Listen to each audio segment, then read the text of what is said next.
Gentlemen, the time has come once again to discuss things.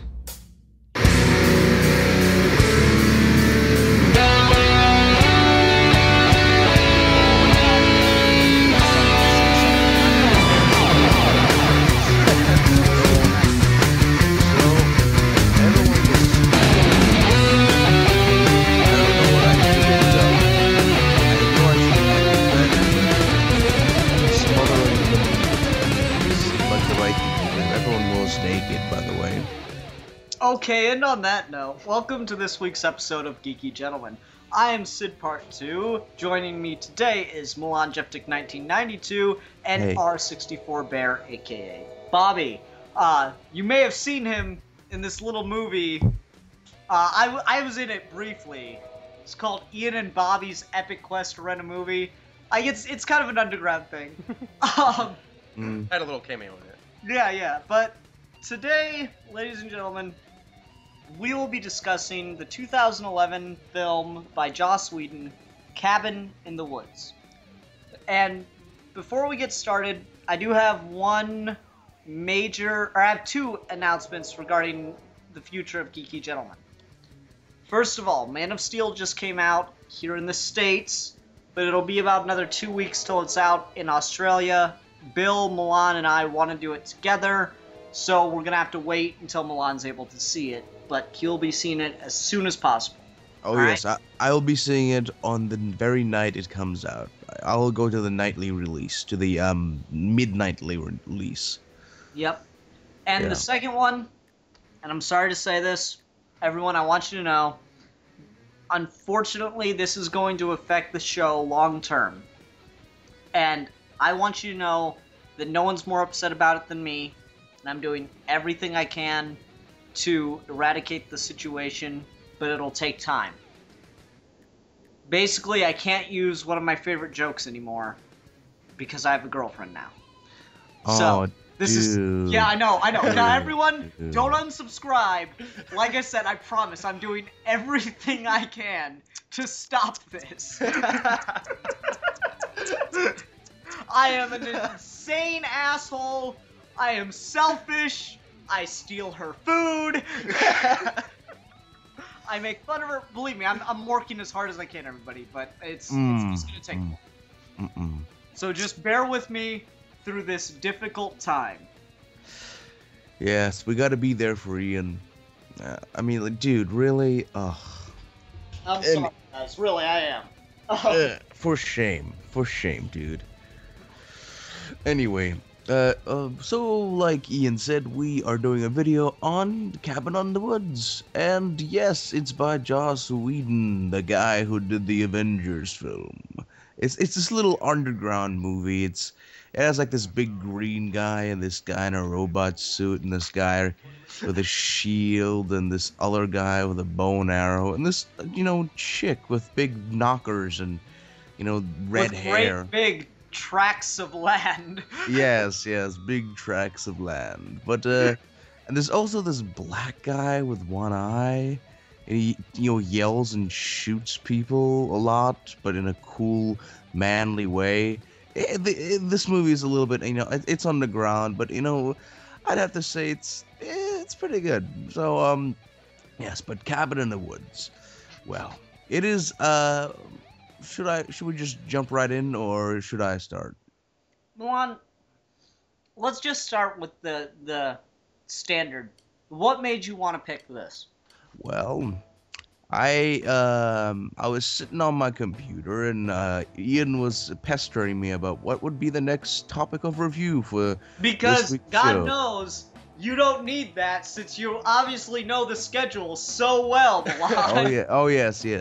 So I was sitting there flipping through stuff on my computer, and I heard Ian pestering, muttering in my ear, saying, "You need to find a topic of review, Milan." And I'm like, "Okay, and I will."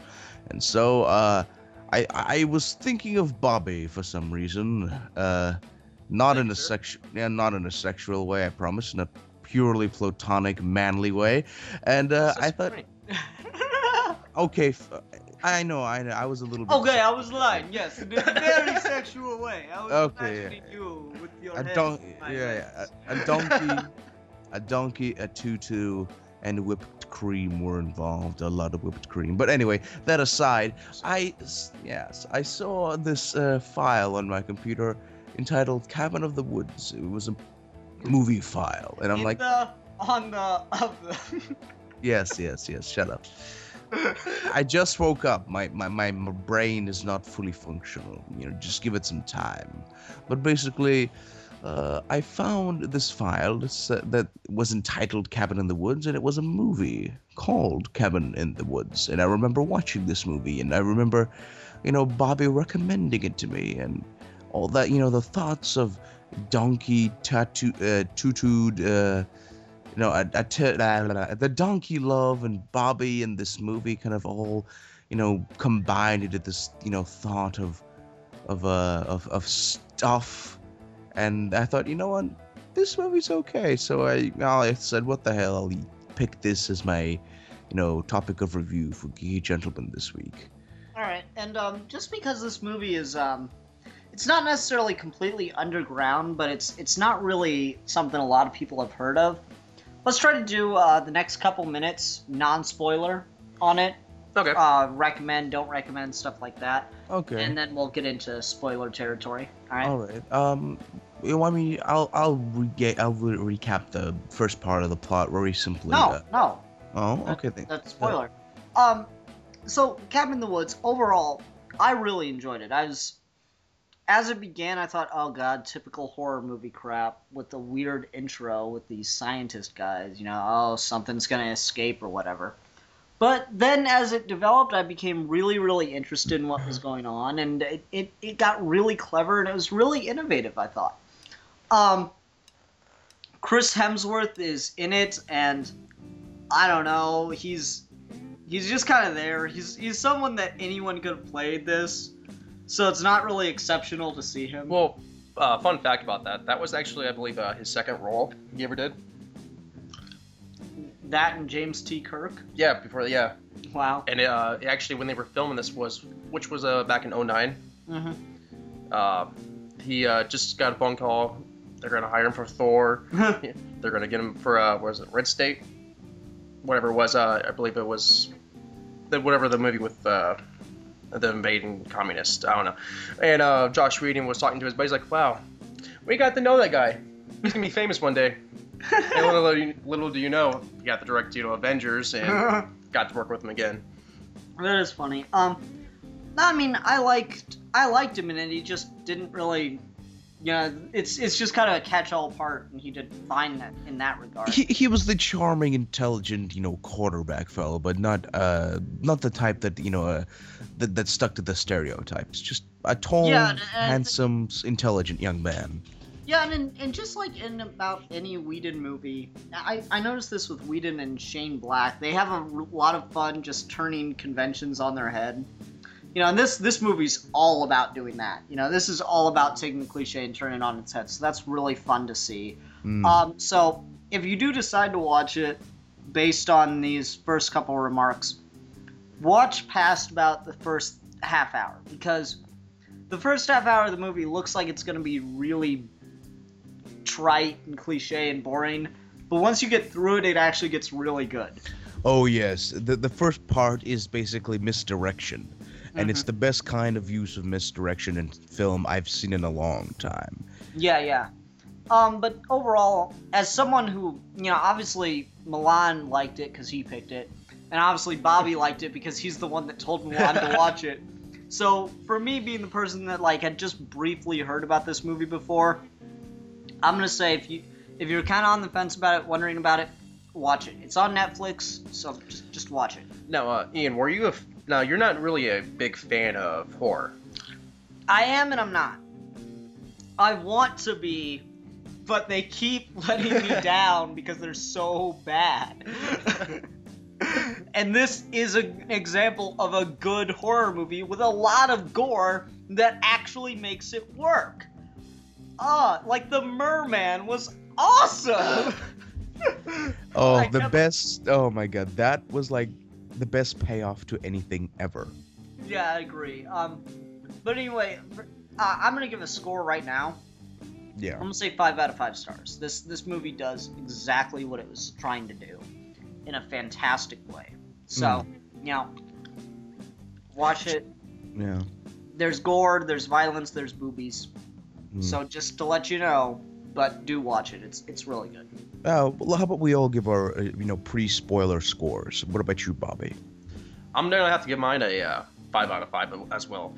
As someone who was actually a fan of horror movies and monster movies, this was a really good love letter to the horror fan community, I thought. Mm-hmm. Last little. I'm gonna have to agree with both of you. 5 out of 5 for me. I mean, this is just a wonderful, witty, fresh deconstruction of the horror genre. But unlike the Scream movies, it's not doing with a snide, hipsterish sneer. This has actual, this movie has actual heart and actual, what's the right word I'm looking for? Love for the material. Compassion, yes. And Yeah, it's you just... can tell it was created by fans of the genre. Yeah. Oh yeah, totally. But okay, can we start? Okay, everyone, be careful. This is the be warned. This is the spoiler part of the review. Okay, should I recap the plot really quickly? Go for it. I just Okay. want to hear Milan's talk about this. Okay. Well, basically, the movie starts with two white-collar fellows, shooting the shit, talking about family, job opportunities, yada yada yada, just meaningless white people talk. They're walking down this, office-like place. There's a lot of people in white coats. Apparently, this is some sort of lab or engineering place. Nobody's really sure. So they're walking into this. They're talking. They're walking. There's a few scientists coming in, muttering about things that will be more are just slightly very. They refer to things that we will find out later on in the movie, but they're said in such a matter-of-fact, blue collar way that we don't really catch the significance of what they're saying. And so they come into this, room, which is basically a place filled with monitors, and it looks like a control room. They meet a soldier there, and that's when we find things are getting a little bit weird. What is this? And they get coffee, and they're preparing for something. And then the movie flashes to a bunch of college students. A young man who, I know Chris Hemsworth, a young man who just handsome, intelligent quarterback fellow, very subversive. He's not. There's these people kind of fall into their respective stereotypes, but not at all. They're more like what these type of stereotypes would be in real life, and if they were college students, actually intelligent and competent. And so you have the girl who's just dyed her hair blonde, and who's not ditzy, well, a little bit ditzy, but in a smart, cute kind of way, not stupid at all. And you got her boyfriend, the obvious handsome quarterback, played by Chris Hemsworth, who's very intelligent and what have you. And then you have the other friend who would be classified as the geek in any 80s horror movie, except he has a sexy-ass six-pack and he's handsome. And then you got another girl who would be most of the time classified as diversion, except she's not. She's a sweet, redheaded girl, and the actress is just insanely cute. But she had sex with a professor, so she's not exactly a virgin, but they've kind of worked it out like adults. But and there's one more character, one of my favorite characters, the obvious pothead, the obvious comedy relief character, except this person is actually insightful and very quite witty, and I love that character. But basically, they all get ready. They all get in a van. I'll call them the athletes.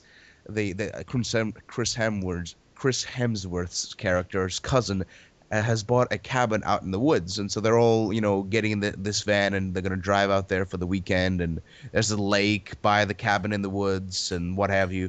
Seems like a fun place to spend like a weekend or so. So they'll get in their van, they just drive off, and they basically, you get to know the characters more and more as they interact, as on their way there in the van. It just very fun, very witty conversation, and a lot of foreshadowing, but not that you'd notice. And so they stop at this place, at this, seemingly abandoned gas station. And then that's where they meet the obligatory creepy old guy that warns them to turn away. There be monsters up ahead. He doesn't say monsters exactly, but he's a creepy old dude, and he's very rude, and you're a jackass, and they just drive away. He's like, thanks for the gas, and so they drive away, and at this point, we're getting flashes to that place, to the white collar lab, control room, where the two guys are just, muttering, shooting the shit. And it turns out, we find out that those two guys are controlling the environment that those young college students are in. And at first, I thought this was gonna be a comedy. I really did. I thought, this is a horror comedy, yada yada yada. But as they go on, they basically, there's this weird underlining, unease underneath all the jokes. They make jokes, and it was, they try to set, misdirect the audience, but underneath all the performances, you can tell that every single person there is, well, either extremely guilty or feels very afraid of something. And there's this weird underlining malign, feel to everything. So, well, that's the thing that I really liked. So as the kids get into the get to the cabin in the lake, there's the obligatory, everyone stands around like, this is a creepy house, like creepy music swells, foreboding. But they start playing in the river, yada yada yada, and then night falls, and that's where the movie really starts up, and the horror tropes really start going. You see,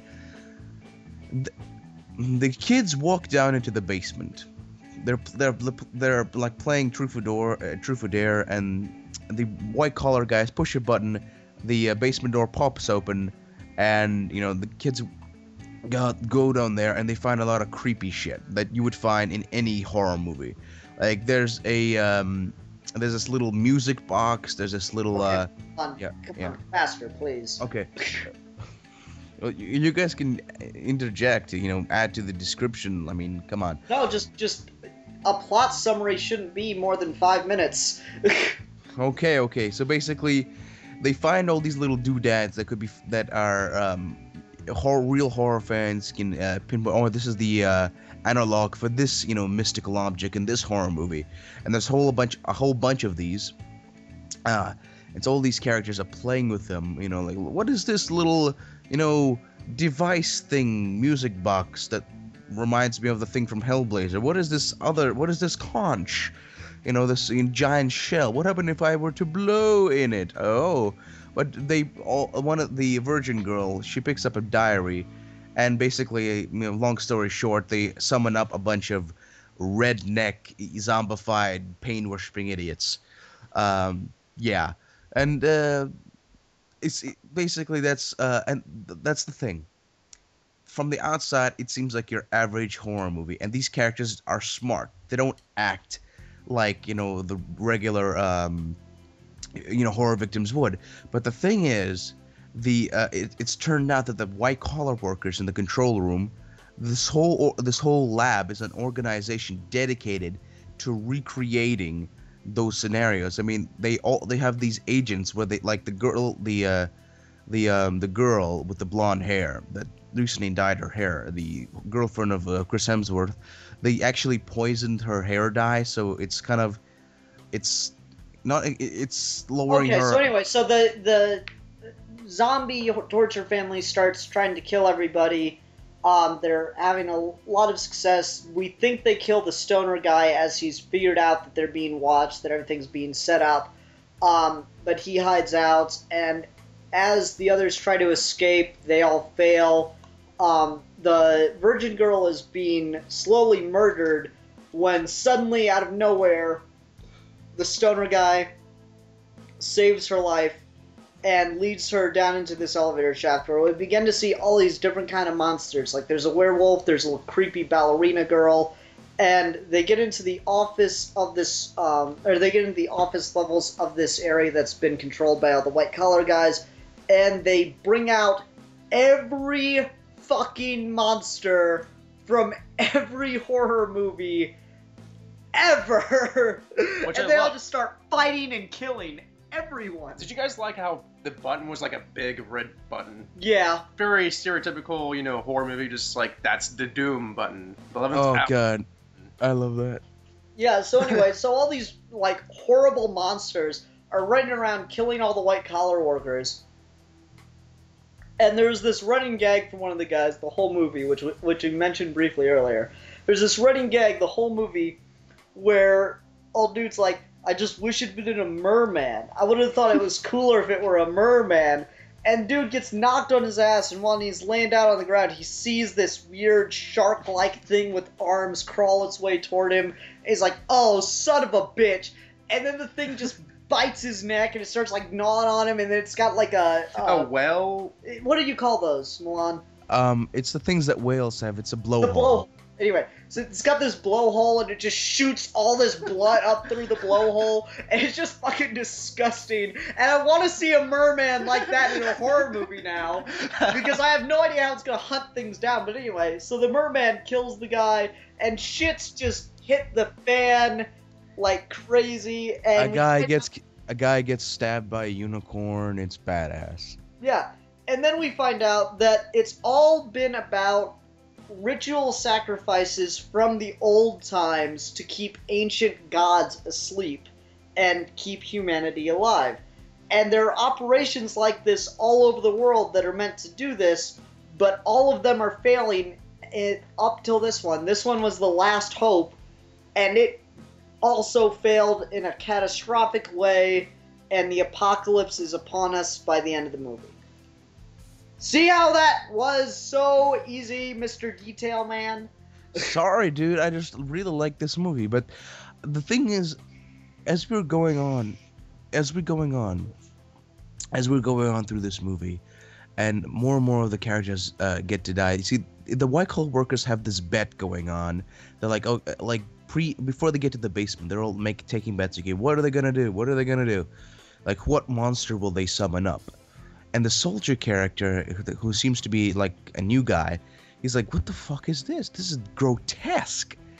And a female lab assistant's like, "Well, they're kind of doing this to let off steam. Everyone's a little bit nervous."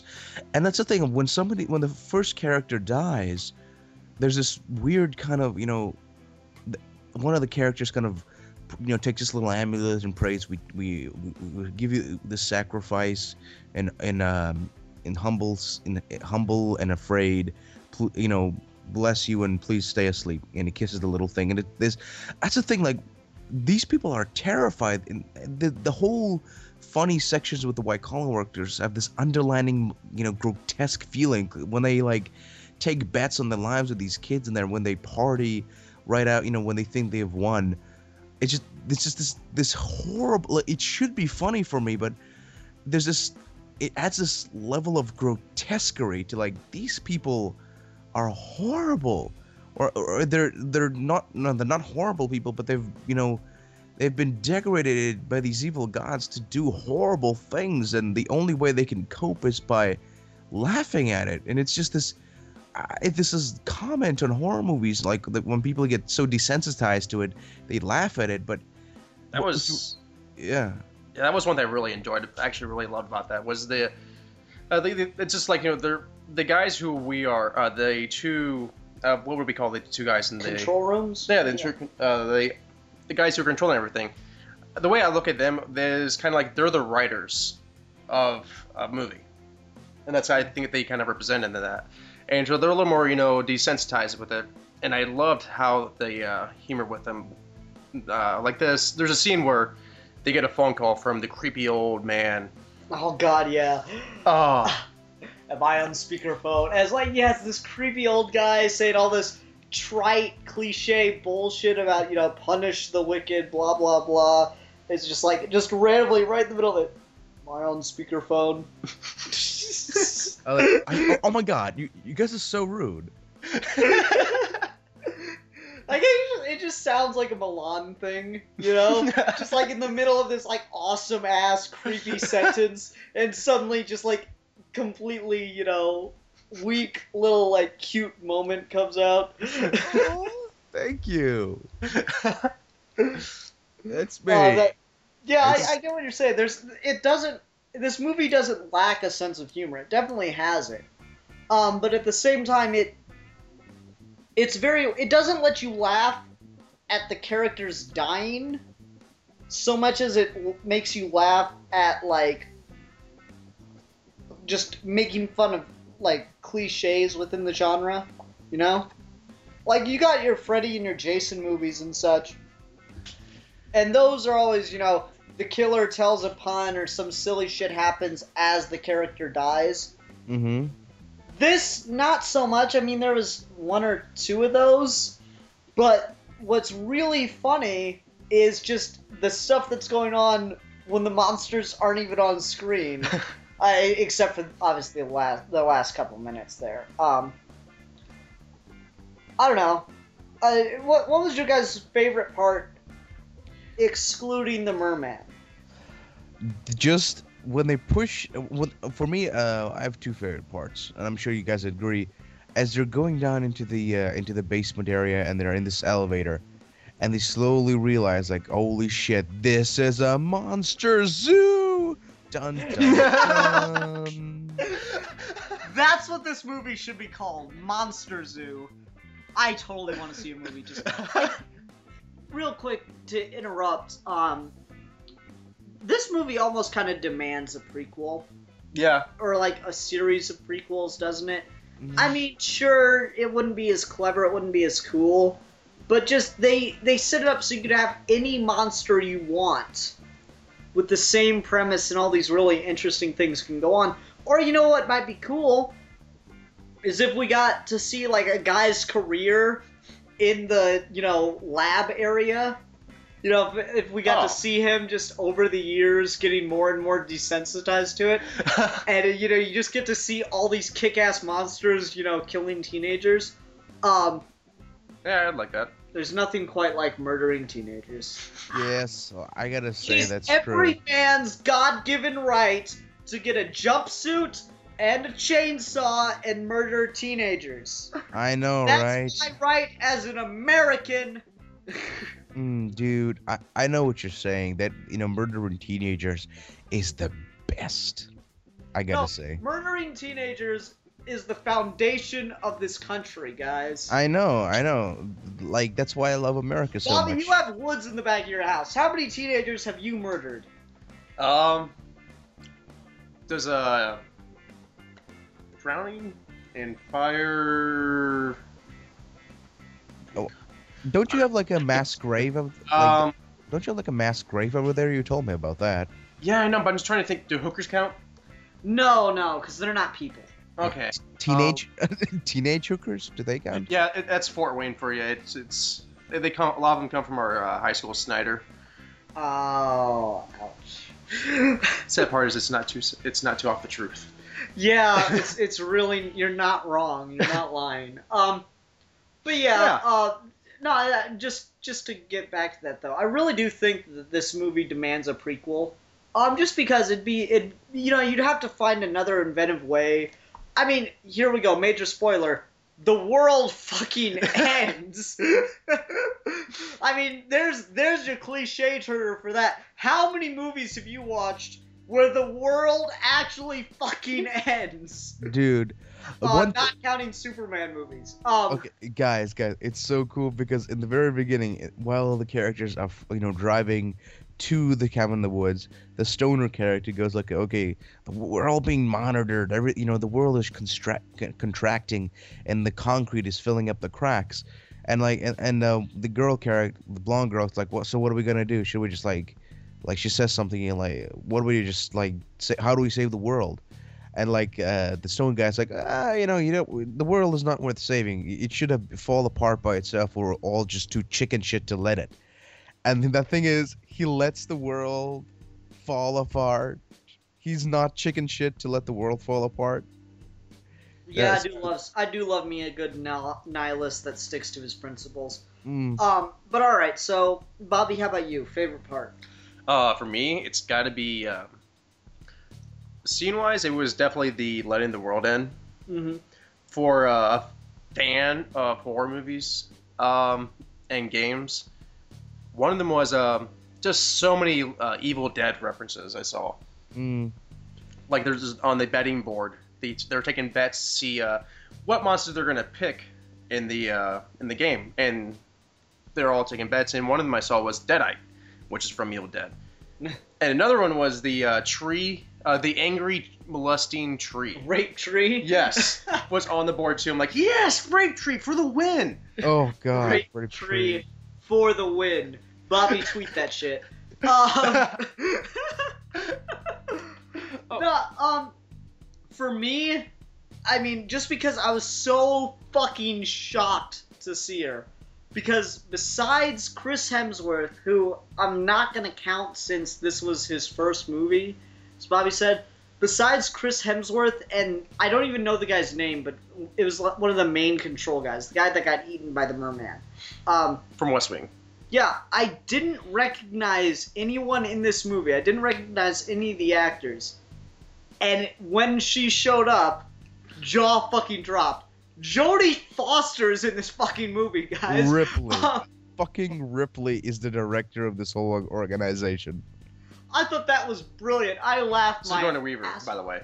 Oh, did I? This is Jodie Foster. Oh, whoops. That's one of those old ladies that I would both love in the same room.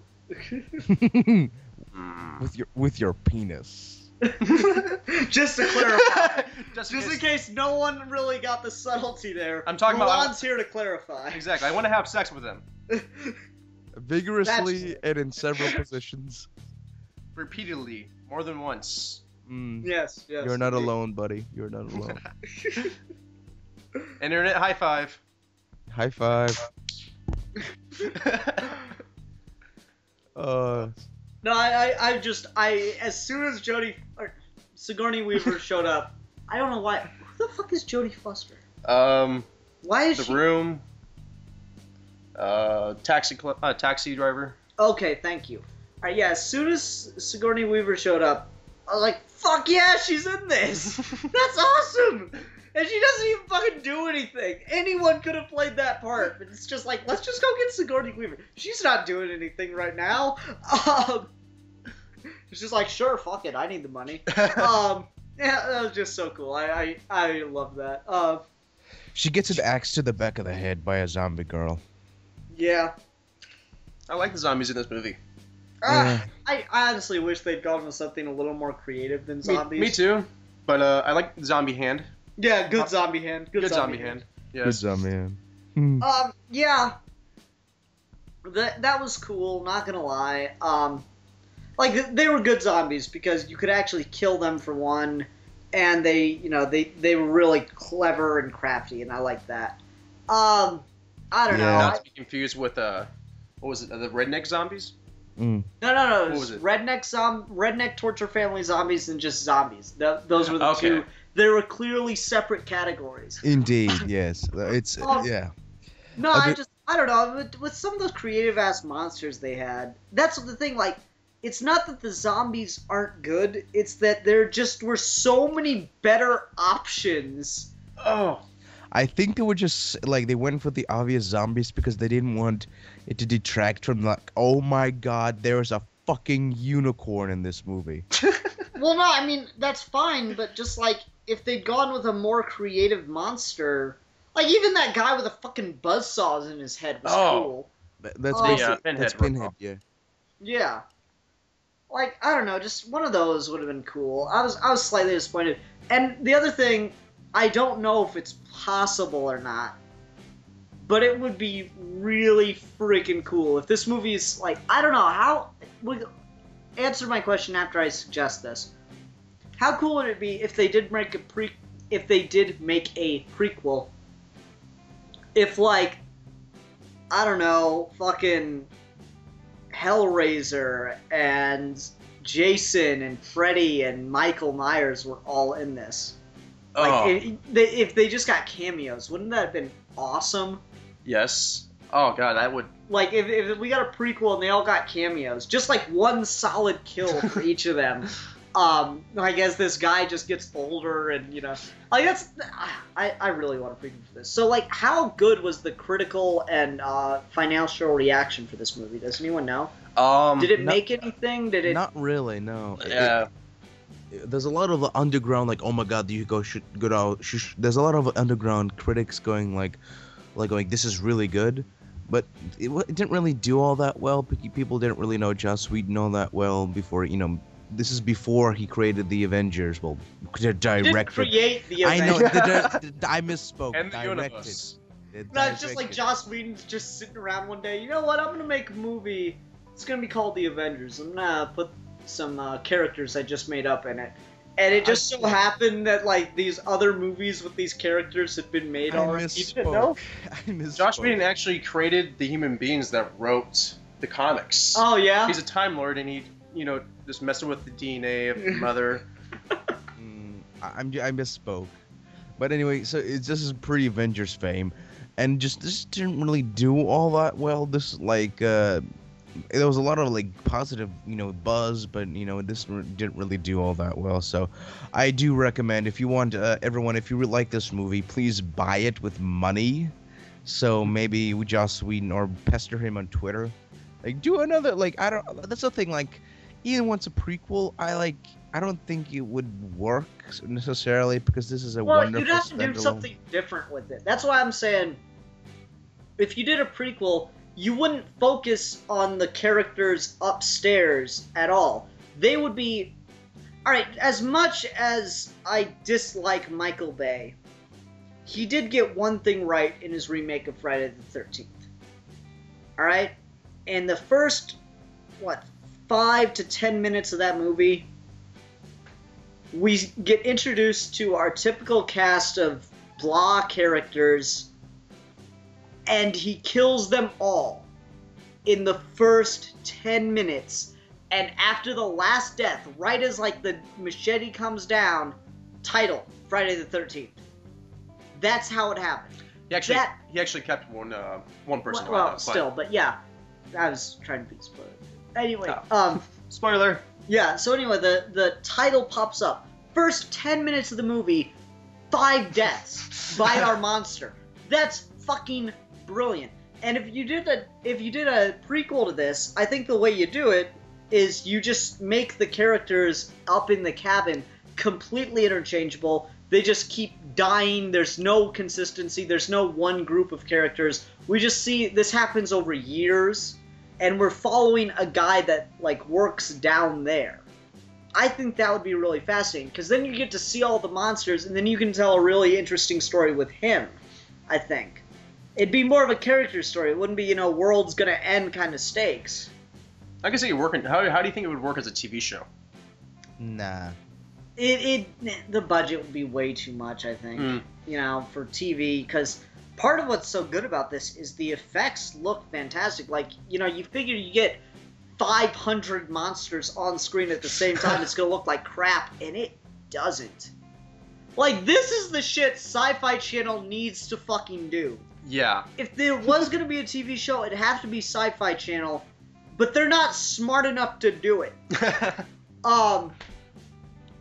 I don't know, I really think a prequel could work, just because it really does kind of beg for one, in my opinion. I don't know, like I'd love to see a prequel, but at the same time, I'm so completely happy with the film by itself, and it seems just like the reason I want to see a prequel is because it creates such a rich universe that I'd hate to see this be all we get. Okay, you know, it's I understand. What else did that shit? Where just like one movie just created like just this fantastic fucking universe that just had so much interesting shit going on in it. Star Wars? What? Star Wars? No, because there were 6 movies. No, there wasn't. There were 3 movies. Yeah. No, but I mean, I for one like Mystery Men. fair enough. Not the best example, but fair enough. I don't know. Inception. There's one. You know, you got such an interesting premise and some great characters. That's a movie that demands more to be told because there's so much more that you could do in that universe than even what they did in the movie, even though they did tons of awesome shit. This is that same way. They did tons of fucking awesome shit that it demands a prequel. It demands more to be seen for it because there's so much interest in this. And you know what? Here, they kept talking about a screw-up back in 98. Make that movie. They talked about some shit went wrong back in 98. That seems like a good place to start for me. One thing I gotta mention before, sorry, Bobby, but No problem. there's it's real quick. Basically, what the blue collar guys, like the white collar controllers, do, just to stop the main characters acting, rationally. They basically poison the air. They release pheromones in the forest. They do anything they can to they try to spike the stoner guys' weed. They try their very darnest to lower their intelligence and just to freak them out and make them act irrationally as much as they can. We gotta split up. I love that. We've gotta stick together. No, wait, no. We've gotta split up. Wait, what? I thought that was brilliant. Yeah, you're right. We do. Now, maybe if they don't make a sequel or a prequel, would you guys be say they were gonna do this same thing like Edgar White does with like Hot Fuzz and Shaun of the Dead, where it's kind of it's a sequel, but it's in a different universe for the same concept, but they do it to another genre. Oh, so you're talking about just like that same kind of the Yeah, way but Hot yeah. Fuzz is a cop movie and that Shaun of the Dead is a zombie movie. Dude, Yes. dude, I got it. Look, these same guys, but working on a romantic comedy. No. It's like, okay, we gotta. It'd have to be something that's got like it's got to be kind of that thing that everybody knows everybody knows it usually is pretty terrible. Now how many really good horror movies of this type are there? Of the type that this is, essentially parodying. Parody or comedy horrors or No, or just parody of the horrors? type of the types of movies that this movie is parodying. Friday the 13th, mainly. There's but like the Merman or like I can go to Family Video Okay. down the street. I can turn on Netflix. A lot of the I got like a lot of the like blockbuster movies that get straight DVD releases, the red box movies like that. Yeah. Like Which- if I turn on Netflix, I can find or if I go to Family Video, like the one I've seen for years that I've been like making myself not rent because I know it's going to be bad, but the title kills me is The Nun. Is that a point? and of course Santa Slay SLAY.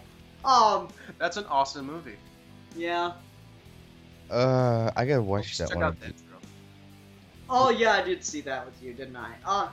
Just movies like that, where it's it's gonna be a group of teenagers and some wacky ass monster, and it's gonna be the same fucking movie no matter how many times you watch it. How many of these are actually good?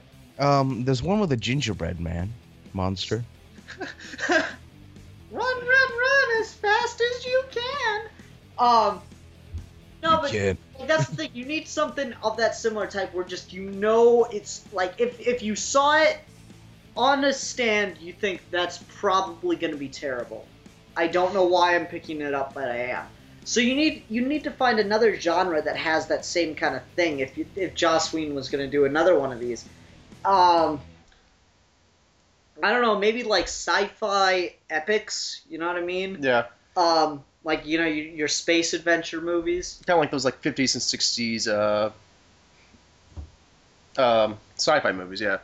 Maybe, I don't know, that could work. Yeah, that's a little bit too big in scope to get the whole. They're controlling it from a room. Well, no, I mean it wouldn't work with the exact same premise. We're just talking about they're kind of like writing the love letter, you know. Yeah, it's kind of an anagram of all these fucking movies and making them all work together. Because that's what this thing does. You know, it's Anagram, weird. dude, anagram, anagram. Learn how to speak. No, it's not a fucking anagram, you fucking moron. An anagram's when fucking when you got a bunch of letters that can be switched around to make different words. Fucktard. Damn it! I thought I got you there. That wasn't it. Don't you ever fucking tell me how to talk, bitch. Oh, that Goddamn, backfired. Milan, get the dick out of your mouth, sir. Anyway, no, anagram is when you combine a bunch of shit. That's when we had the anagram universe between Marvel and DC back in the 90s, cocksucker. Bobby, give me a high five for bitch slapping that bitch. Anyway,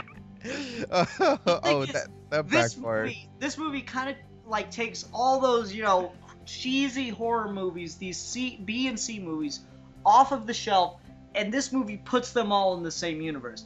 You need to take something that takes those, like, let's use the space adventure for part of it. You need to take something and work a premise around putting all of those space adventures that everybody knows and loves, and I'd love to see how they do Star Wars and Star Trek, and put them all in the same universe.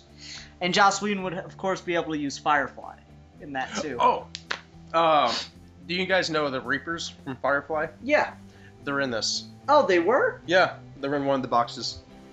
Were they the people that were eating the... Oh, no. Oh, okay. I wasn't sure. What did they look like? They're like space pirate rapist zombie guys. Yes.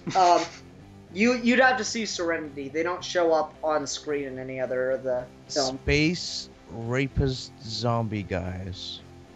Yeah, basically in Firefly, and this is interesting enough to talk about since Bobby told me that they're in it now. In Firefly, there were these essentially space pirates that would they'd add a ship and they'd just fly around on the outskirts of the universe and, you know, raid villages and stuff. And they were just so terrible. The line in the very first episode that's just it tells you how bad it is. It's like, Reavers, what will they do to us? They'll rape us, cut off our skin, or they'll rape us, kill us, and they cut off our skin. And if we're lucky, in that order. Fuck. Oh. Damn. Oh my god. That's horrible. And those things were in that room, in that building. Yeah. Thought the merman was bad. I want to see the merman more. Damn it. Merman. Just the whole movie, you know. Dude, there was in one of the boxes. There were just like, you know, weird little anomalies. Like there were just some dudes, like, you know, dudes and like not monster dudes, just dudes, and like dogs. Like there's like two dogs barking, and like a bunch of dudes standing around. Like, are those rednecks? Are rednecks a monster now? Yes.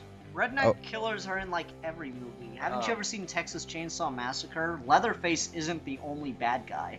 What was that movie with Burt Reynolds with the?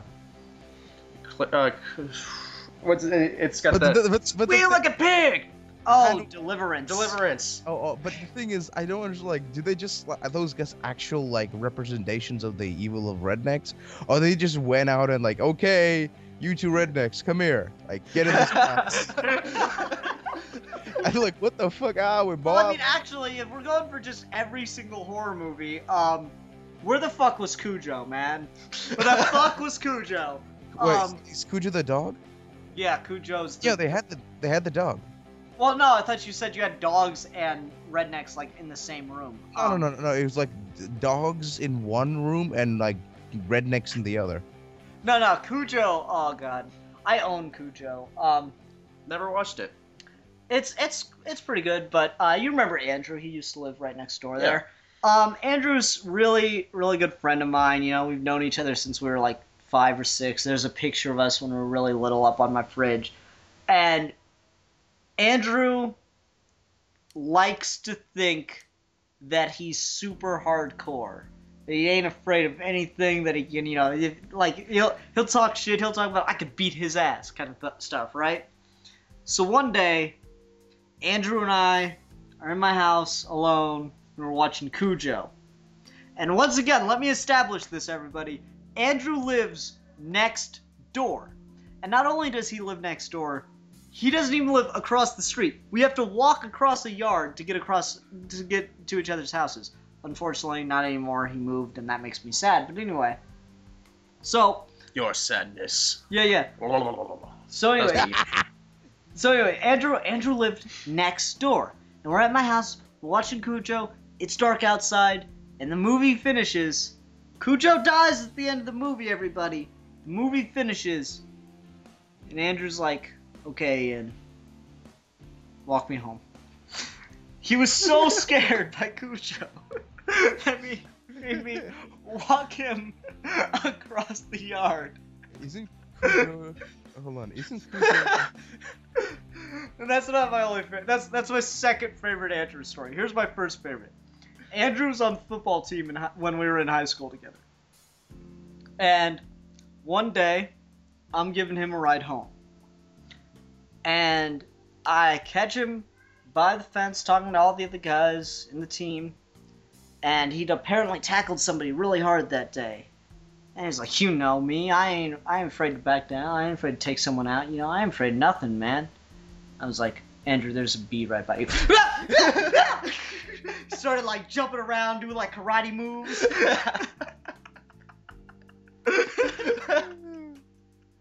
I've actually seen little bits of Cujo, and the dog isn't that big. To tell you the truth. I mean, I remember working at my mom's, pet salon, mobile pet salon. No.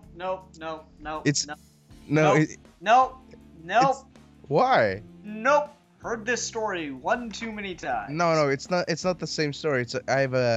We used to draw this huge, just a fucking dinosaur of a dog. It was basically just slobbered everywhere. This big, dumb fucking, I don't know. It was basically like Cujo, but it was like 3 times bigger. And it was just this huge, hairy fucking monstrosity. It was red. His name was Clifford. No, he was black. Like, where Cujo is... shut up.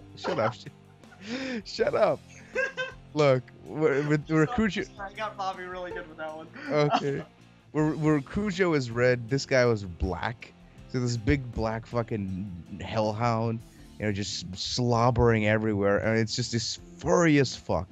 I had this tiny little blower, like this, high-powered blower, to dry this motherfucker. And what my mom would do, like, okay, we're going to go watch Dogzilla. I'm like, what?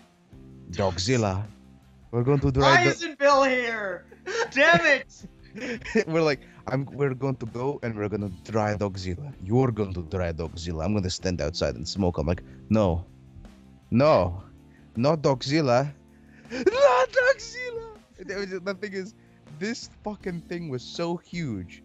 And she would just in this tiny little table in this fucked up little trailer filled with pain and drugs and fucking dog washing equipment.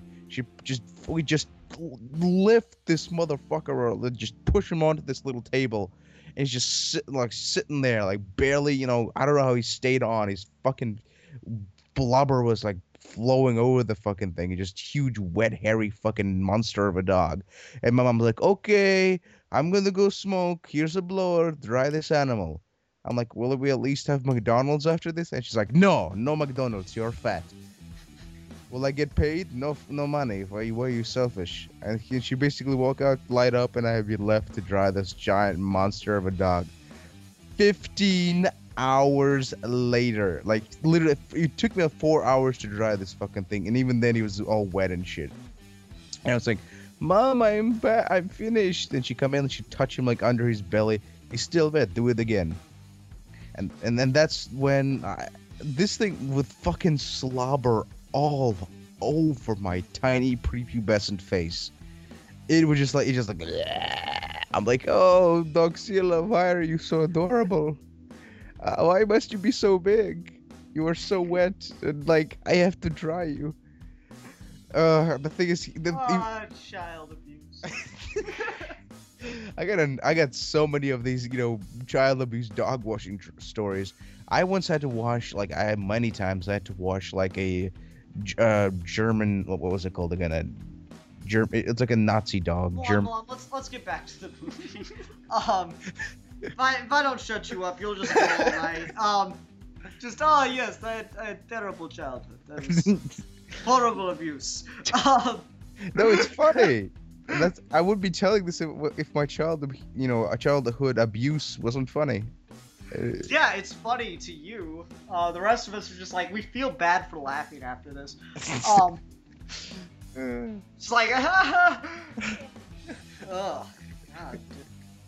Is there something wrong with me? Well, that's the thing about horror movies. You see a teenage girl get butchered by a chainsaw, and you're supposed to laugh. Well, that's the only reaction you can if you're desensitized to it. Well, maybe. I don't know. This movie does do a good job of commenting on it. A lot of mute microphone like others pitching. Does he listen? No. Anyway, no, this movie does do a good job of like doing a fairly good commentary on the desensitization. What do you think, Bobby? Yeah, I totally agree with that. That's what I just love about the. In a way, I think the whole ending of releasing all the monsters, it's finally them facing their fears. Mm-hmm. In the way where we use that we use horror movies to kind of escape from our everyday lives, to not face our real horrors and face a different kind of horror. And I think in the way that certain movie kind of deals with that. Yeah, I don't know. I like the adrenaline rushes that you get from a good horror movie. I mean, watching Man of Steel, there were a couple jump moments in Man of Steel here and there. Yeah. And horror's kind of capitalizing on that. And that's the distinction. This is very much the jump scare kind of horror movie. There's nothing really psychologically disturbing here. Yeah. Or there's nothing that really sticks with you. This isn't like American Psycho. Both of which will make you laugh. But this isn't like American Psycho. This isn't like, Hannibal. This is a movie that's it's funny because it's making fun of, or poking fun at, I should say, this classic style of, this Wes Craven created horror genre. But it's not exactly a parody, because it's really kind of it's a horror movie still in its own right, isn't it? Yeah, that's the best way the best way to describe it is it's a love letter to horror movies, because in a sense it's another line for me where I don't want to call it a spoof. It is, but it's a little different than we're used to seeing movies. I think the way they're presented anymore. It's usually a remake, sequel. Mm-hmm. Or something completely new, where it's we kind of know what we're getting into. And that's one thing I love about this movie was when I saw this movie, I looked it up already before, and I knew that kind of what I was getting myself into. Oh, me, not at all. See, that's something we should talk about in a minute. Actually, let's go ahead and talk about it now. Since Milan's occupied, that's something I really liked, because I wasn't expecting to see where this went at all. Because all you told me about it. It's funny, anytime anyone talks about anything that has a lot of some characters that you usually don't get to see together in it, ever since Avengers came out, anytime like Guardians, whatever it was, had that, Rise of the Guardians, there it is, like everyone goes, oh, it's the Avengers of holiday movies, and this is like, all you told me about this movie was, it's like the Avengers of horror movies. And, I didn't know what that meant, and you're right. It's weird, just any group movie is now the Avengers of that genre. And so it was really interesting to go into it not knowing what to expect at all. And at first I was like, okay, well, I guess it's a typical horror movie. I don't know what I'm going to say this week. I guess I'll just bullshit with Bill and let Milan describe shit. But no, I actually really enjoyed it because it was really clever, and also, the gore was satisfying gore. It had a couple gross out moments, but it did the really gross stuff right, because the unicorn, it took the really, really gross stuff that would make you turn your head, and it made it so you wanted to see it, because as soon as you see a unicorn on screen, you're like, what the hell's that thing gonna do? And then when it does it, you don't want to look away. And when you finally see the merman come on screen, you're like, I've gotta see what this fucking thing does. And then you don't look away. And those are probably the two grossest parts of the movie, right? Yeah. Like everything, there's a lot of gore in it still, but it's either really quick or kind of distant or it's dark when it happens, you know? I mean, the only other scene that's really super gory is when she stabs the zombie, I think. Mm-hmm. But yeah, it does a really good job of that stuff. Like one of the biggest, there was the gore, and then there was a little bit of the shock too. Did it shock you at all when Chris Hemsworth ran into the wall, the invisible field? No, because I saw that bird and I was like, as soon as I saw it, that's the point at which I became more interested in this movie. Like, I kept wondering what the hell the guys were doing, and I didn't know what the hell was going on. And then you see the bird crash into that wall, the force field, and I was like, oh. Because, like I said, when I first saw the beginning sequence, I thought it was going to be, okay, they're scientists and they're creating some kind of bullshit monster, and it's going to escape and it's going to go kill all these kids in the woods. That's what I thought this movie was going to do. And it was meant to make me think that's what this movie was doing. By the way, that scene, I love the very beginning intro, the beginning of this movie. Yeah, it's just so like it's making fun of all the horror movies where they have that scary beginning where at the very end, the right moment, the title pops up and all red. And this one, it's just like two friends just like shooting the shit in the morning, just gotta work, like getting their coffee and just talking about work. Like, oh man, dude, what are you doing next Tuesday? You want to go golfing? Yeah, that was brilliant, wasn't it? I loved that. That cracked me the hell up. Are you listening to me? Cabin in the Woods. That was really funny. No, I thought it was like, okay, well, it's a Whedon movie, so he's obviously gonna have a little bit of fun with it. But this really does look like a typical. Like, I honestly expected a typical horror movie with some witty moments. That's what I thought was gonna happen. And yes, it's a typical horror movie. Yes, there are witty moments, but it takes a hell of a left turn. Right around the beginning of the second act. But yeah, like I was saying, when that bird hit that force field, that's when I became really interested. Because that means the area was like, controlled or what have you. I was like, oh, okay, now I'm, that really drew me in, that really fascinated me. I love the kind of the twist when they reveal that the stoner doesn't die. That was cool. I like that. Also, my favorite weapon in history of horror films, a fucking bong. Yes. Finally, someone uses a bong to fucking kill zombies. It's like, hell yeah. Well, it didn't work, though. It didn't kill them, but it did a pretty good job. Yeah, it was fun. I did like it, just like, bong, and it came out like a sword or something. That was cool. And it just slapped the guy in the face. Yeah, that was really fun to see. I really did enjoy a lot of what happened in this. It was really clever, really cool to see everything come together that way. Alright, so we're getting close. I want to go for just a little bit longer. Bobby Talk, I gotta go look at my phone real quick. Yeah, one thing I loved about this movie was, one of my favorite video games is Left 4 Dead. And if any of you guys played Left 4 Dead, it's a zombie action thriller game. And in the scene where they're going down, in the movie where they're going on the elevator and they're going downstairs to the lab, you see a hunter, a boomer, a witch, and a tank. And these are all infected characters from the video game. So that was pretty awesome. One of my favorite video game of all time. They had these characters, and it turns out I actually looked into it more. What they were originally planning on doing for Left 4 Dead, the video game, they were going to have downloadable content you actually could download for the game, and you actually got to run through the actual publicity of Cabin in the Woods. Oh. But they couldn't do it because they actually spent like another year into production, because after they got done filming, they went from 2D, and that's when 3D started getting really big, so they tried to convert it to 3D, and it just took forever for them to get out that the Left 4 Dead company dropped it. Mm-hmm. That is too bad. That sucks. Alright. That would have been cool to play through the facility. Milan, you still there, or your dad bitching at you, or what's up? Maybe he's telling me down in the... Nope. Okay, Milan, communicate through text bar if you can.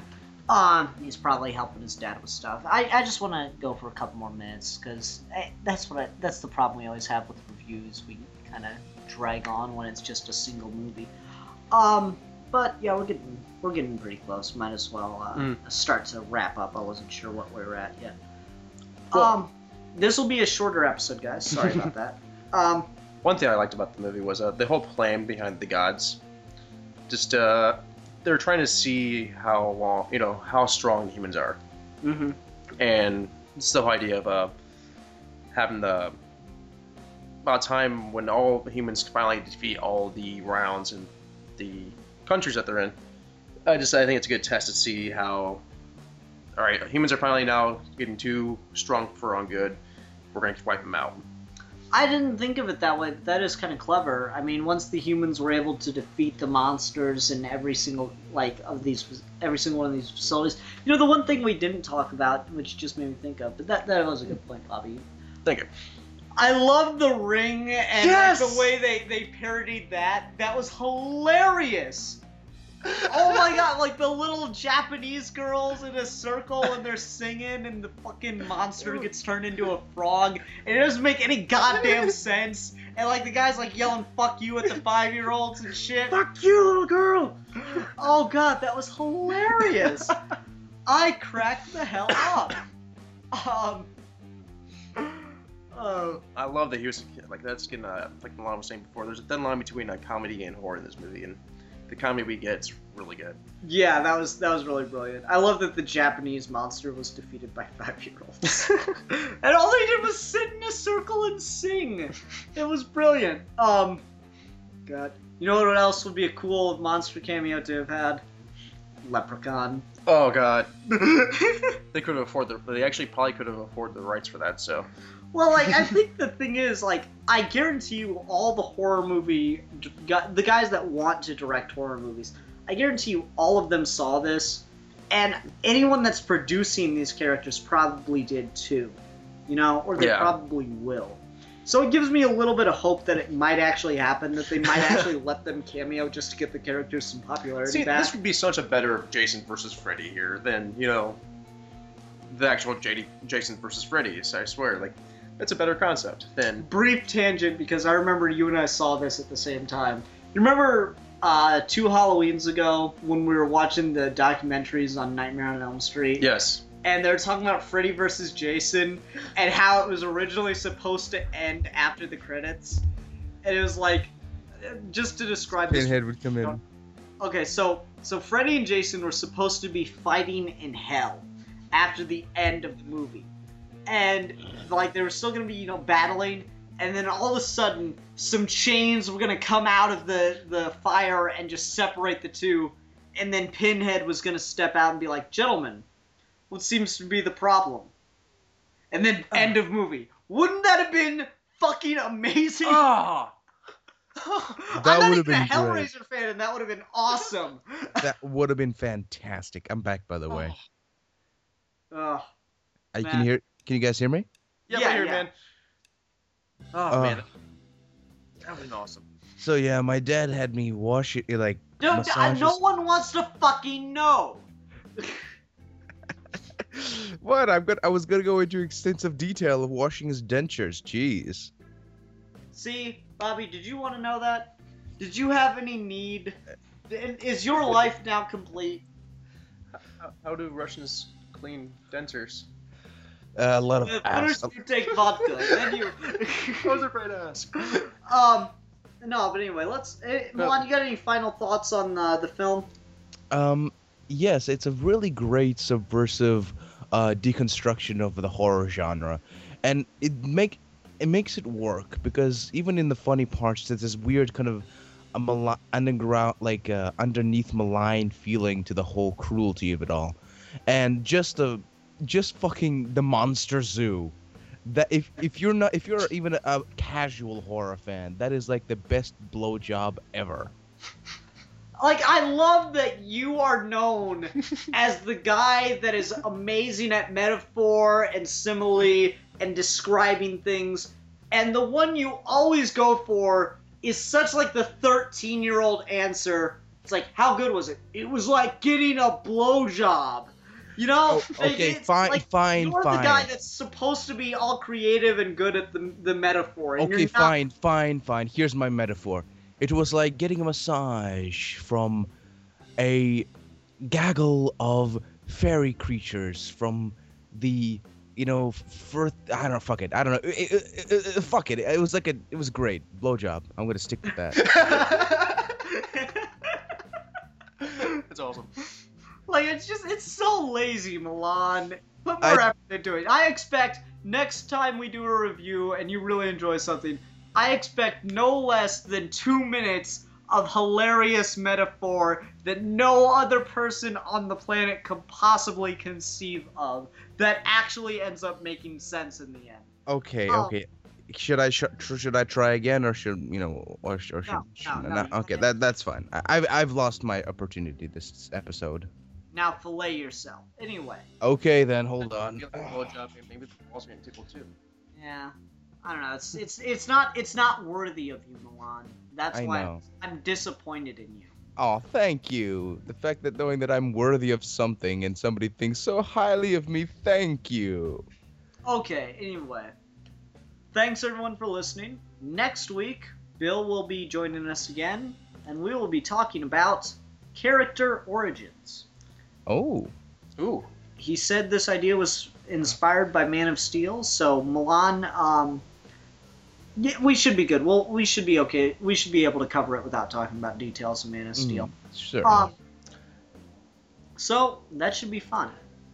Until next time. Oh, wait, can I say one thing to the viewers? Sure. Remember the Sunwell, my good friends. The Sunwell. Remember it. Really? Okay. Anyway. Until next time, though, I'm the Philosopher. I'm the madman. And we are your geeky gentlemen. We will be discussing things. What about Bobby? Bop bop.